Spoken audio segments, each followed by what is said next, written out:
Eu queria te perguntar sobre a reforma trabalhista, que eu acho que tem a ver com o papo que a gente estava tendo antes, que a reforma trabalhista foi implementada com essa ideia de que vai aliviar para o empresário, vai aliviar para o trabalhador e todo mundo vai ganhar mais. Esse era o argumento que eu ouvia, pelo menos. O que foi a reforma trabalhista de acordo com a tua visão e por que ela foi um erro, está sendo um erro? Veja só, a reforma trabalhista ela modificou mais de 200 itens, né, da CLT, mas quando há uma comparação, né, entre as demandas da classe trabalhadora e as demandas da Confederação Nacional da Indústria, por exemplo, e esse trabalho já foi feito por alguns pesquisadores, a reforma trabalhista ela contemplou todas as demandas da Confederação Nacional da Indústria e nenhuma demanda da classe trabalhadora. Por que eu falo as reivindicações? Porque é evidente que, do ponto de vista do trabalhador, nós também queremos mudar dispositivos legais nas relações de trabalho no Brasil. Por exemplo, o Brasil até hoje tem uma jornada de trabalho de 44 horas semanais.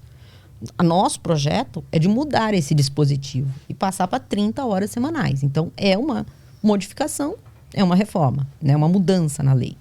Na reforma trabalhista, nenhuma das reivindicações que foram colocadas pelos representantes dos trabalhadores foi contemplada, nenhuma. Todas as reivindicações dos industriais foram contempladas. Eu posso dizer algumas que são as mais prejudiciais para o trabalho e que atende à necessidade dos empresários. A jornada intermitente, por exemplo. A jornada intermitente, ela é uma nova escravidão, na verdade. Por quê?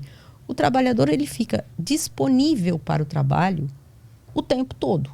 Só que ele só é remunerado quando ele efetivamente está trabalhando. Isso é impossível de você organizar uma vida, de você pensar no trabalhador como um ser humano, se você reduz essa pessoa e a sua existência enquanto sujeito que produz a riqueza coletivamente apenas no momento em que ele está trabalhando. Porque, inclusive, você impede ele no momento em que ele não está trabalhando, trabalhar para outro. Porque ele não sabe se ele vai ser chamado ou não vai. Né? Então, você submete aquela pessoa a um regime de trabalho tão precarizado que é impossível de sobreviver num tipo de situação como essa.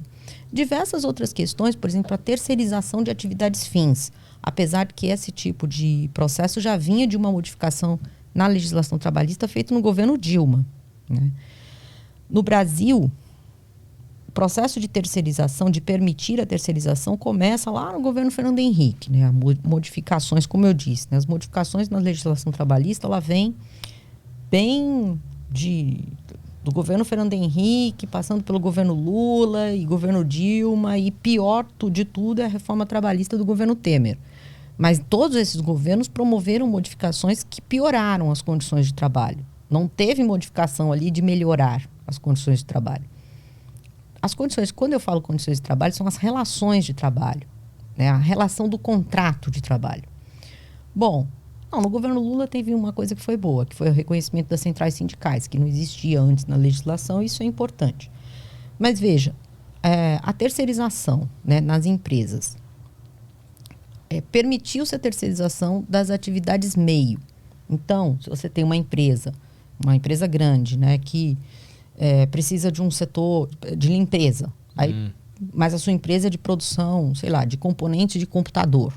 Né? Então, você terceirizou a limpeza, terceirizou a segurança, terceirizou alguns serviços de escritório, né? Vários serviços de escritório, enfim, terceirizou vários setores. Para a própria empresa não ter que criar um núcleo de limpeza. Aí exatamente. Ela contrata uma empresa específica para isso. Isso tudo tem a ver com economizar com o pagamento do trabalhador. Por quê?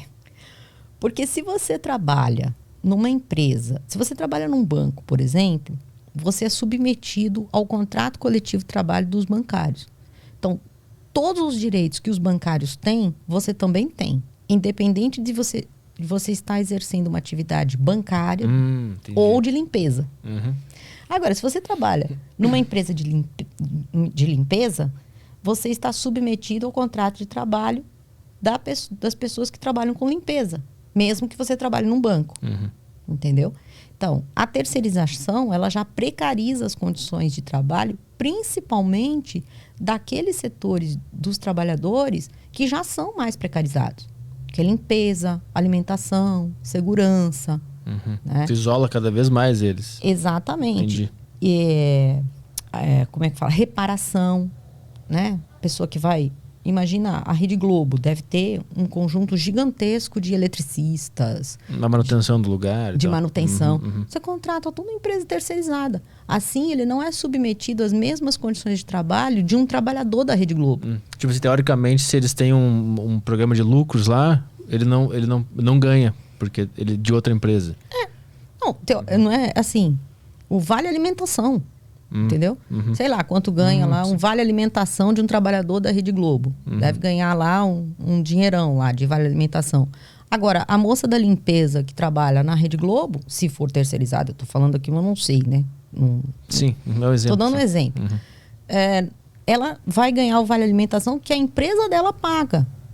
Gente, mas ela é um ser humano igual qualquer outro ali. Ela tem que comer da mesma forma. Por que ela tem que comer pior? Sabe? Entendi. Essa mentalidade, que eu acabei de dar esse exemplo, é a mentalidade da classe dominante brasileira. É de achar que se você exerce uma atividade menos importante, entre aspas, porque todas as atividades são importantes, ou se você é uma pessoa mais pobre ou menos escolarizada, você pode ser submetido às piores condições de existência. Por quê? Mas tu acha que o cara pensa essa frase específica conscientemente ou ele só quer diminuir o custo e aumentar o lucro? E aí isso é uma consequência, esse pensamento é uma consequência que não é consciente na mente do cara, né? Não é consciente porque é naturalizado. Entendeu? Não é consciente. Se você perguntar para qualquer empresário, ele vai dizer que jamais, ele não vai. Se bem que hoje em dia, né, com a ascensão do fascismo, as pessoas já estão dizendo coisas... barbaridade, já estão colocando para fora o que está lá no subconsciente, de achar que porque a pessoa é negra, ela é um subgente, porque é LGBT, ou porque é pobre, ou porque é mulher, aí já é outro nível, mas digamos ainda num processo de normalidade. Isso está tão naturalizado, né, no modo de ser da classe dominante no Brasil, que ela não está pensando que uma profissional da limpeza é um ser humano menor do que o seu advogado. Mas ela age dessa forma. É que ela vê tudo como número, né? Não, e mais, ela acha normal. Normal. Assim, mas como assim? Eu vou ter que dar o mesmo vale alimentação que o meu advogado tem para profissional da limpeza? Não. Eu falei, por que não? Ela não é gente? Não tem o mesmo metabolismo? Não é pessoa? Isso nem passa pela cabeça. Porque naturalizou essa desigualdade. É uma desigualdade que não é só uma desigualdade de renda e também não é só uma desigualdade pensando assim, não, se eu tratá-la de uma forma diferenciada, eu vou ter mais lucro. Não, acredita-se mesmo que estas pessoas podem ser tratadas com esse grau de desigualdade porque naturalizou esse tipo de situação. Mas naturalizou por causa da corrida pelo lucro? É o que eu volto a dizer. Naturalizou porque a gente não superou a mentalidade escravocrata. Entendeu? A gente não superou a clivagem, há um corte no nosso país entre quem merece ser considerado ser humano com todos os direitos e, enfim, não estou nem falando de dinheiro, mas com o respeito em ser humano e os que não merecem. Isso naturalizou de tal forma que isso se reproduz em outros processos discriminatórios. Né? Então, se naturaliza a violência contra a mulher, se naturaliza o racismo, se naturaliza a LGBTfobia, se naturaliza o preconceito contra o nordestino. Né? É muito engraçado. Eu sou paulista, né? Vivo aqui há bastante tempo e conversando com médicos, falei, bom, eu vou mudar para a Bahia, porque eu moro lá há 9 anos e vou morar lá, tal. Algumas pessoas falavam assim, nossa, mas como é que você vai se consultar? Como é que você vai fazer isso? Falei, gente, vocês acham que eu estou mudando para onde? Vocês não visitam a Bahia? Vocês não vão para a Bahia? Sabe, o brasileiro de classe média para cima, ele tem uma dissociação entre o que é o mundo real e o mundo que ele imagina. E isso é um processo de naturalização dessa desigualdade que vem de uma não superação, né, completa da escravidão no Brasil, né, da clivagem, dessa cisão que existe, né, no nosso país, entre aqueles que não necessariamente são a classe dominante, mas que se acham pertencentes à classe dominante e o restante da população brasileira.